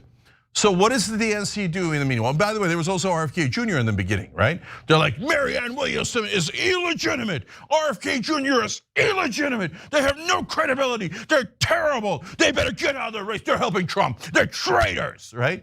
Meanwhile, Jamie Harrison's like, oh, what? Nobody ran. Why didn't anybody run, right? So then I can't believe what's going on. I come in as a protest candidate to try to get bigger candidates in. They're like, Jake, you can't run. And in South Carolina, his home state, Jamie Harrison makes an argument against civil rights. He says, no, even though the 14th Amendment clearly says all persons born or naturalized have the same exact rights, he's like, no, naturalized citizens should be inferior. So Cenk is an illegitimate candidate and sends the South Carolina Democratic Party in court to say, we don't want to be associated with him. He's a naturalized citizen. So he literally fights against civil rights for Americans to protect Joe Biden. Now he's going on, oh, I don't know, I was innocent. What protecting Joe Biden? No, nobody ran. Then as Charlamagne points out, then Dean Phillips gets in, no excuses, US congressman, right? Perfectly legitimate, credible, everything you want. Not a protest candidate, born here, everything.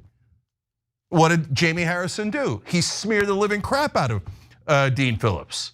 And anyone who dared to oppose the Mad King, you would have Jamie Harrison and other Democratic goons go out there and go, oh, they're credible, they're not credible, they're illegitimate, they're losers, they should never cover them, they're helping Trump, they're traitors, right? And now, oh, why didn't anybody run? Golly gee, we were so open to it. No, you weren't. You're a gigantic liar. And all you did was protect Joe Biden. And either you don't know anything about politics. You don't even know the simplest fact that an incumbent in the 30s has almost no chance of winning. You're a buffoon and know nothing about politics. And you dared to try to run the Democratic Party when you don't know one thing about politics? Or you knew that, and you knew Joe Biden had dementia because he couldn't even recognize you, and you decided to betray Democratic voters, betray the Democratic Party, betray this country so that Joe Biden, who picked you, would be favored, even if he's not the guy that could beat Trump, even if it means that Trump was going to win, you didn't care because your political ambition was tied to Joe Biden. So now that Joe Biden's not around anymore, Jamie Harrison has no daddy to run to. So why do you think he's even doing an interview? Like normally, like these elites in the Democratic Party never deign to do interviews with real hosts like Charlamagne. No, he has to because he's got no daddy left. So now he has no political protector. He's on his own, has to earn a living, and he doesn't know how to do that. So now he has to go around and doing interviews and podcasts, etc.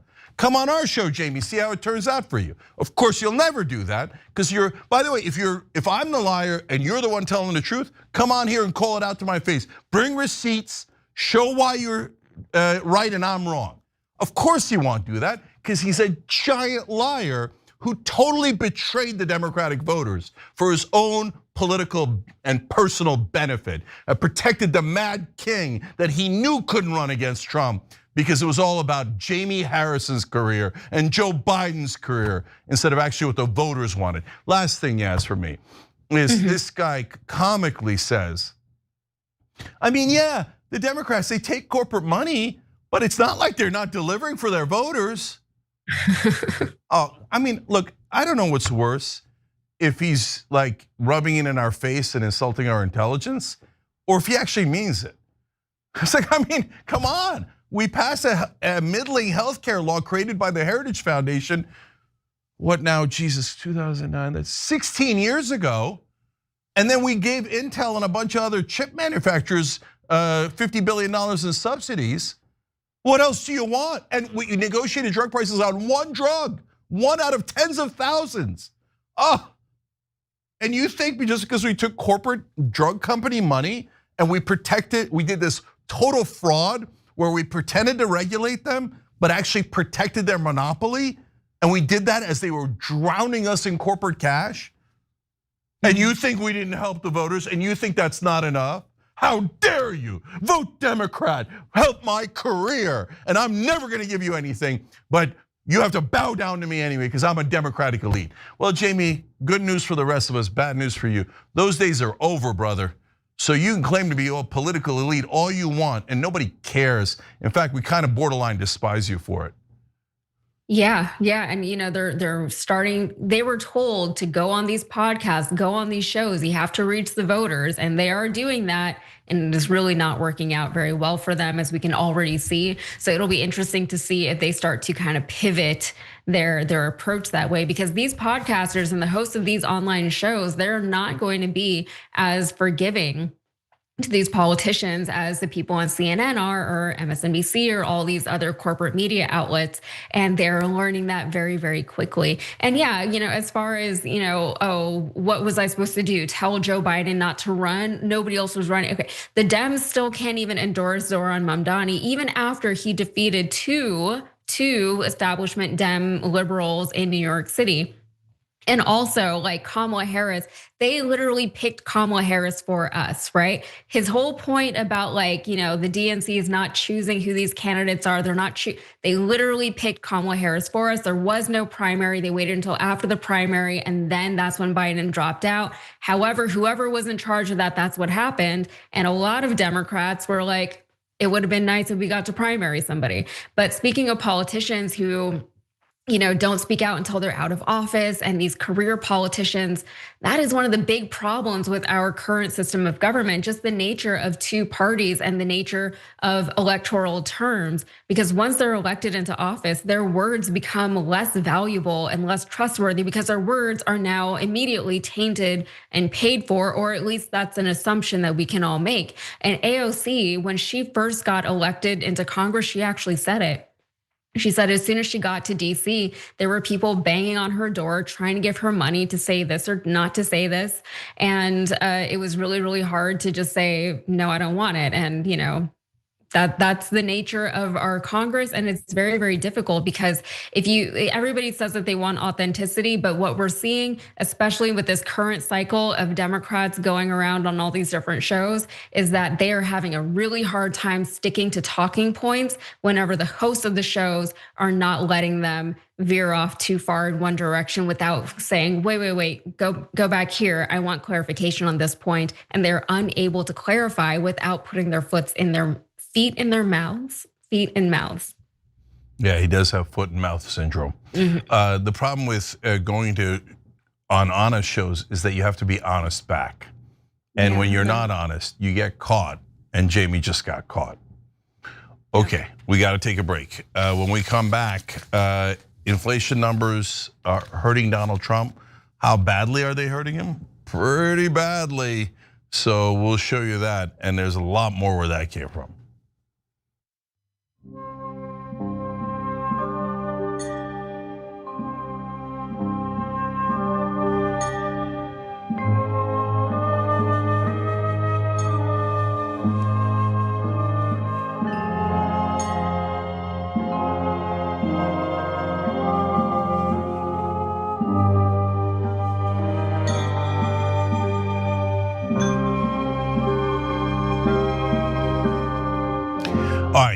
Let's go to our members on tyt.com. I lives in America writes in, so who's running in 2028 to oppose the corporate class?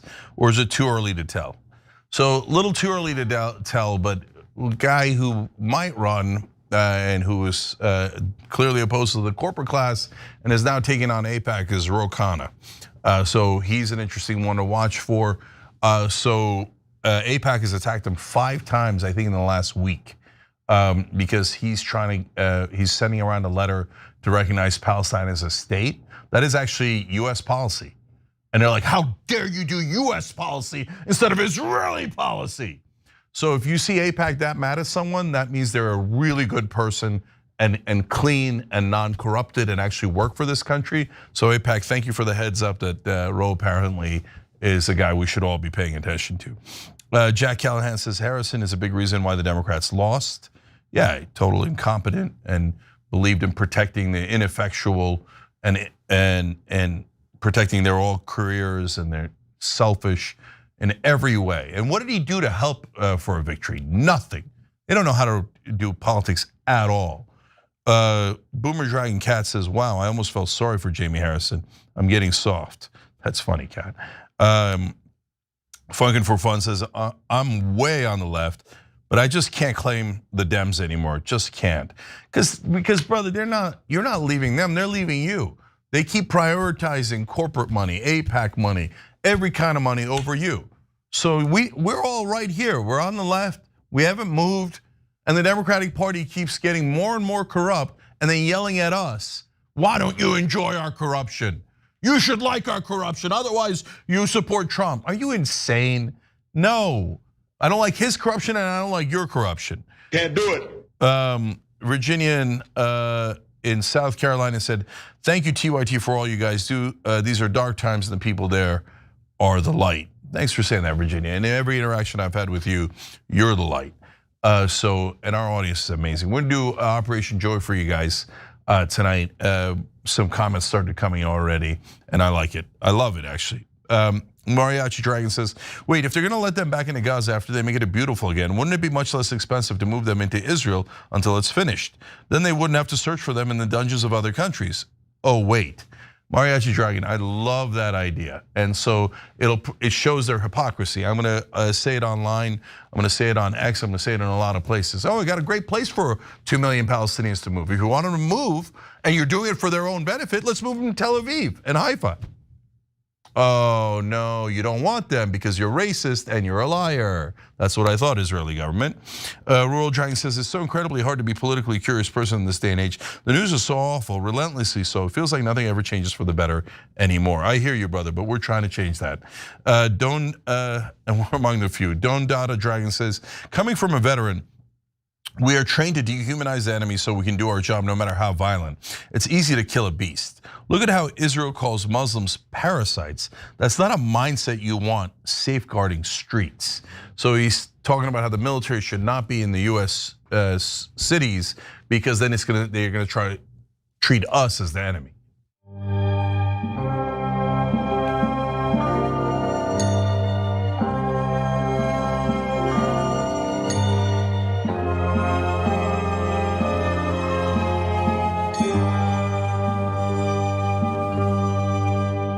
All right, back on TYT, Cenk and Yaz with you guys. Anna is on CNN tonight.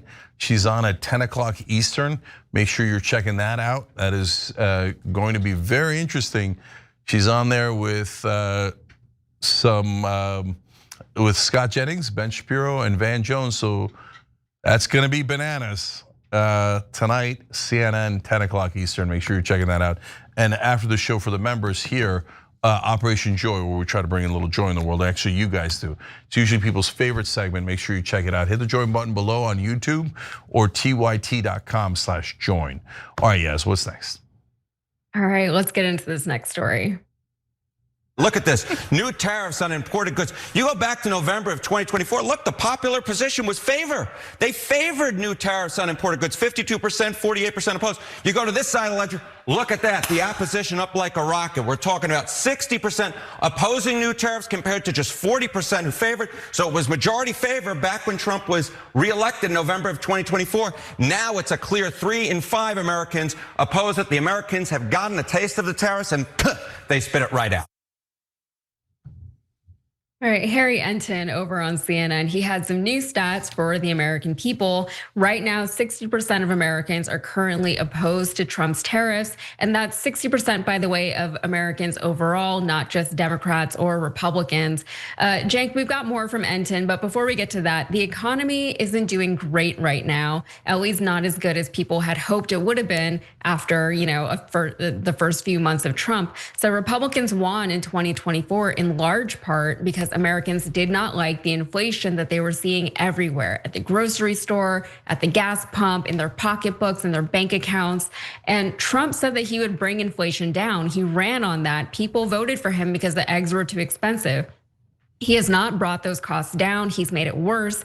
Should the Republicans be worried that inflation is actually going to work against them the way it worked for them in 2024? But looking into the midterms, I think they should be worried.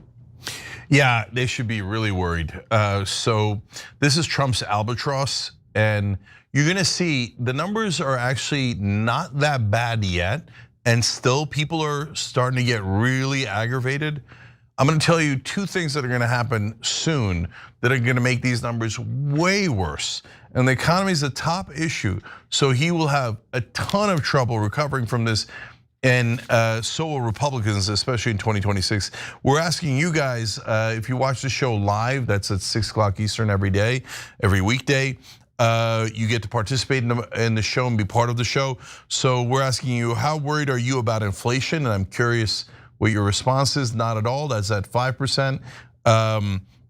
Slightly is at 9% there, as I'm reading that off the screen. Moderately is at 25%, and extremely is at 61, is that 62%? That is a big number, man. And that is a huge cause of concern. If you're a Democrat, it's not good for the country, but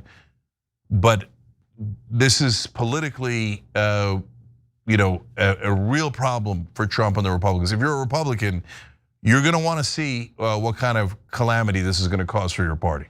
So let's give you the facts first. Okay, so Enton explains why opposition to Trump's tariffs is up now that the tariffs have gone into effect, now that those effects can actually be felt. And the reasons are the same reasons that we called out way before the 2024 election, but as I always say, nobody ever listens to me, so take a look.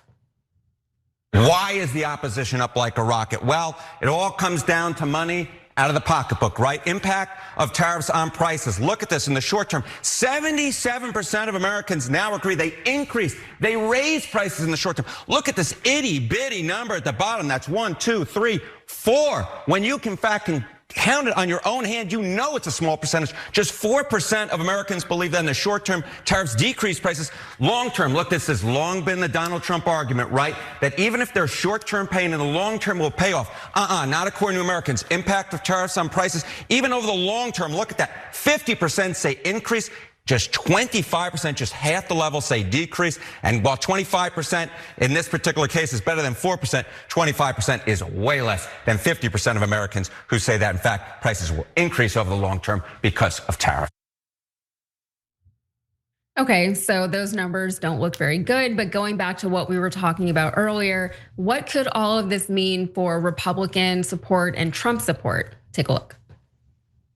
This is why the political implications are so important, because Fox News literally asked, what's the top reason that Trump's doing a bad job? What ranks as number one? The economy and tariffs ranks as number one. The number one reason why those who disapprove of Trump think he's doing a bad job, it comes right back to tariffs. The bottom line is this: when prices go up, presidential approval ratings go down, and that's exactly what we are seeing in the polling.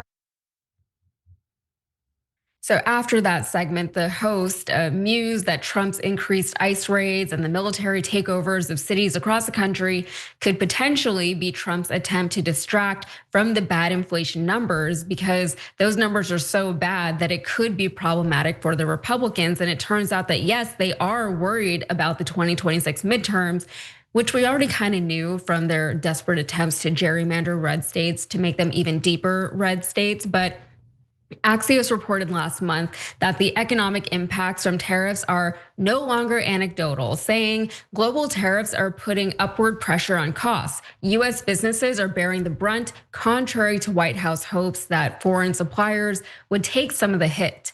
Import prices might cool if exporters around the globe were discounting goods to help ease the tariff burden for their US buyers, but the opposite was the case last month. Import prices rose at the quickest pace this year, casting further doubt on the foreigners will pay talk from the administration. And that was from ING global economist James Knightley. So now they're reporting that Republican insiders are desperate for Trump to address the rising prices ahead of the midterm. So Republicans on Capitol Hill and beyond praised Trump's recent focus on crime, but many are alarmed by internal polls and focus groups showing persistent and increasing concerns about prices. We don't want Democrats making campaign ads about $8 Lucky Charms and grandma unable to get prescription drugs because of shortages from the tariffs, and that was from one GOP operative involved in drawing up the party's midterm plans. So polling from a conservative group found that 25% of voters view inflation as the most important issue facing the country, and that's more than double the importance given to the second highest ranked issue, which was government corruption. And according to a poll from The Economist and YouGov, only 34% of all voters said that they approve of Trump's handling of inflation, and more than 2/3 of all voters said they thought inflation would be the same or worse 6 months from now. The Republican strategists are advising candidates and congresspeople to address the inflation directly. But a part of their proposed strategy is to promote Trump's big, beautiful bill.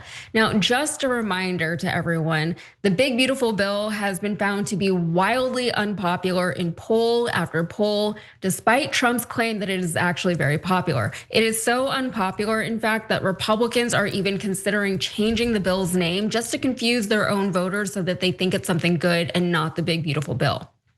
So now strategists want to promote the BBB as a crucial step that the Trump administration has taken towards reducing inflation. And they plan to argue that the BBB will somehow, some way that I don't understand, ultimately lower costs for consumers. So ultimately, Americans are feeling hopeless that things are going to turn around, but Democrats are more pessimistic about the economic future than Republicans. And a new Wall Street Journal NORC poll finds that the share of people who say that they have a good chance of improving their standard of living fell to 25%, a record low in surveys dating to 1987. More than 3/4 said that they lack confidence that life will be, for the next generation, will be better than their own. And nearly 70% of people said that they believe the American dream, that if you work hard, you will get ahead, is no longer true or never was, the highest level in nearly 15 years of surveys. So Cenk, this isn't just like an isolated incident that we're seeing. It's not like people have been living with a few months of Trump and they're like, the tariffs aren't really working out. This has been a long time happening for a lot of Americans. Americans have been suffering for a very, very long time. Wages don't keep up with inflation. They haven't in decades, right? So that's compounding on people right now. The housing market is a disaster. I think I saw that vegetables at the grocery store in July went up 40%. I eat a lot of vegetables. Like, a lot of this stuff is impacting me very directly in ways that I couldn't imagine. The tariffs on India, I can't get my tea anymore. I sew, the fabrics are more expensive. My vegetables are more expensive. So like, just little things, but it all really adds up. And it's impacting people's, not just their actual money, but their quality of life and the stress that we're all under. And this is coming out of the Biden years. And of course, Joe Biden, he had to deal with the pandemic and all of the economic fallout from that. And now the Republicans, they ran on a whole platform saying, we're gonna fix the inflation, we're gonna fix all of it, even though all of the policies that they were putting forth seemed like they were gonna do the opposite. Now we're seeing all of those things come to fruition, and the American people are finally like, oh, you know what? Maybe all those people who were saying this was gonna be a problem, maybe they were right. And I hate to say I told you so. Do I hate to? I don't know, I kind of like it, but we told you so, right? Cenk, what are your thoughts? Yeah, it's okay. Let these voters come to us, because they are gonna come to us. So 2 major points here, guys. So number 1 is that 4% is the most important number there. That's the people who think that tariffs are gonna somehow magically decrease decrease prices in the short term. So in the past, that number would have been much higher. Why? Number 1, most of the right wing back then was just watching Fox News. So Fox News would have told them, oh, no, tariffs magically decrease prices, and they would have believed it. But now their media is very different. Secondly, their media isn't talking about inflation at all anymore. Back when Biden was in charge, they're like, inflation, inflation, inflation. But now, whether it's online media or Fox News, they're not saying anything about inflation. So that side is not getting armed with fake propaganda or being brainwashed by fake propaganda. That's why that number is so low. Half the reason. The other half the reason is because inflation and prices are something that affects everyone, all Americans. So it's harder to lie about that. You can say, oh my God, the crime in LA is out of control. And if you don't live in LA, you don't know. Oh, I mean, one of these Republicans recently said, oh, Kevin O'Leary on CNN when he was on with Anna. And by the way, Anna's gonna be on CNN tonight at 10 o'clock Eastern, check that out. So he said, oh, you can't even walk in LA without getting murdered. I walk in LA all the time. What an absurd thing. But if you've never been in LA, you don't know that, right? Or I hope you do, but you might not. But prices, when they go up 40%, you all know it, and it's much harder to lie about it. So that's why they're in a world of trouble on this issue. Now, the second thing is what's yet to come. So number 1, the tariff effect has barely started. Inflation is very near the numbers that it was under Biden. They're about to go up much higher because we've just at the very tip of the tariff iceberg. The rest of the iceberg is headed in your direction right now.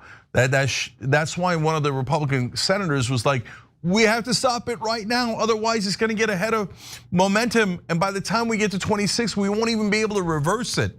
That's how much there's going to be trouble down the road with these tariffs. And then lastly, on the different trouble that's heading in your direction, AI is going to create significant, and if I'm right, massive unemployment starting very soon. And so when that happens and stagflation hits, you've got high unemployment and high inflation, well then there's no way the Republicans can recover. And so I don't know what happens then if they try to rig the votes or what they do. Right now they haven't done that yet. Trump has threatened to change the way everybody votes, etc. But that's the thing to look out for, because otherwise, if these trends continue, it doesn't matter what happens on any other issues. Americans always, and this is true of all countries, they always care about the economy the most because it's the thing that affects them the most. So that means the Republicans are in a world of trouble, and so is Donald Trump. Last couple of small points now. Trump is still pushing for the Fed to lower rates, and they might soon. If they do, that will actually add to inflation, not take away from it. Be careful what you wish for, that might turn into a bigger disaster. And finally, on the longer overall trend, Here's another iceberg that mainstream media and politicians are missing. Young people in America are super angry, and they're totally disenchanted with all our government, our institutions, our politicians, our media, and that anger is bubbling, and they are right. They are screwed over by the older generation and by these corrupt politicians and this corrupt media. So God help you if you're an incumbent. As these now the young are no longer just 18 to 25-year-olds, not even under 34. Now it's reached under 50-year-olds have great dissatisfaction about current state and the future. And that is also going to hit the incumbents, in this case, largely Republicans. So you can see why 26 looks like a disaster for them and 28 might be an epic blowout if this continues and Trump doesn't look like he's going to back away from the tariffs. So for the GOP, my answer to you is iceberg straight ahead. All right, we got to take a break. We'll be right back.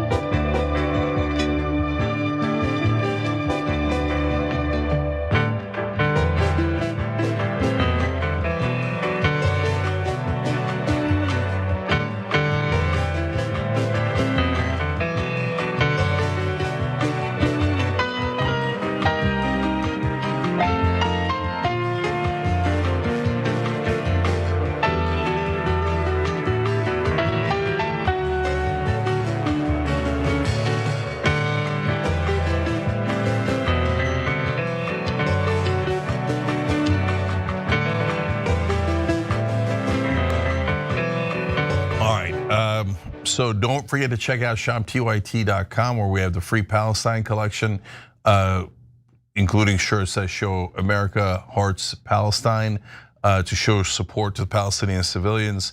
100% of the profits go to Palestine Children's Relief Fund. All right, Irish Fiddle Dragon says, regarding inflation, we're going into the holiday season too. Travel, gifts, dinners, parties, year-end bonuses. Let's see how these poll numbers are doing around the last week of December. Yeah. Eclectic writes in, Jamie Harrison saw the Titanic headed straight for the iceberg and not only didn't warn anyone, he actively stopped anyone from trying to change course to save us. Eclectic, that is a perfect analogy. And next time I'm talking about Jamie Harrison or any of these guys, I'll probably use that analogy. So we do the show together. You guys arm me with these great points so I can go do that in other interviews and social media and this show as well. You guys are awesome. We're a team together, guys. I love our members. Pseudo Dragon says, Roe's a great person and an amazing congressman, but I don't think he has the dynamism or charisma for presidential run against the headwinds he would be facing. Here, I get what you're saying, but here's why I disagree with you, brother. Because did Bernie have a lot of charisma? Did Bernie even comb his hair, right?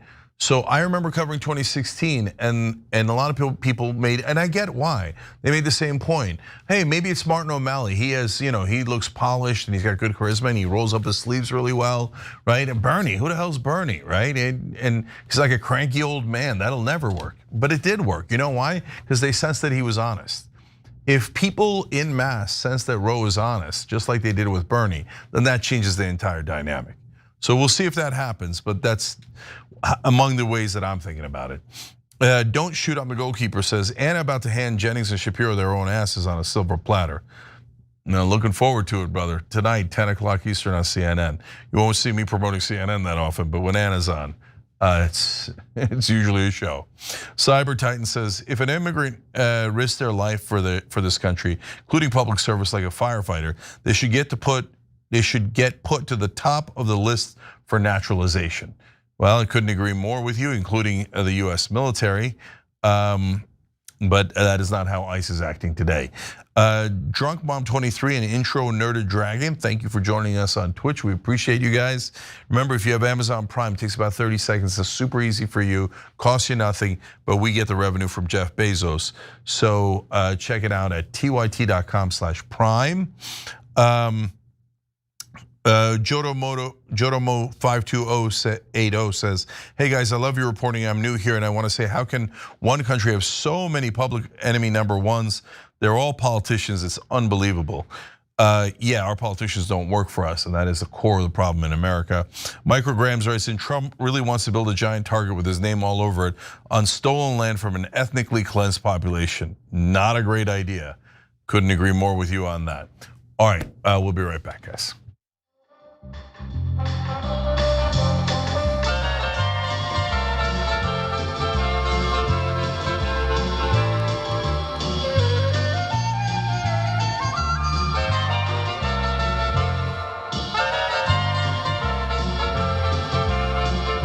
All right, back on TYT, Cenk and Yaz with you guys. So guys, we've got Operation Joy for the members that's coming up in a couple of minutes. And we're gonna include in there the story, I don't know if you saw it, of Rudy Giuliani got in a car crash. That's not the interesting part. His explanation of the car crash and the lady involved, super interesting, okay. And then Trump rewarded him. I mean, it's a crazy story, don't miss that. Hit the join button below on YouTube or tyt.com/join. As I've been telling you guys throughout the hour, Anna is going to be on CNN at 10 o'clock Eastern tonight with Ben Shapiro and Scott Jennings and Van Jones. So that ought to be a doozy. Make sure you're checking that out. All right. Seha Banchu on Twitch said Jamie Harrison is so full of crap. 5%? Just 5% take corporate back money? Come on. And that's my sentiment exactly. Ruyu Ral writes in, that long pause when talking about AIPAC was telling. He was really trying to find the best verbiage to avoid getting burned by AIPAC. And that tells you all you need to know as well. All right, guys, we got Operation Joy coming up. You're gonna love it. Oh, look at this, Rebecca Hall 81. Thank you for joining. We appreciate it. We'll see you in the member section.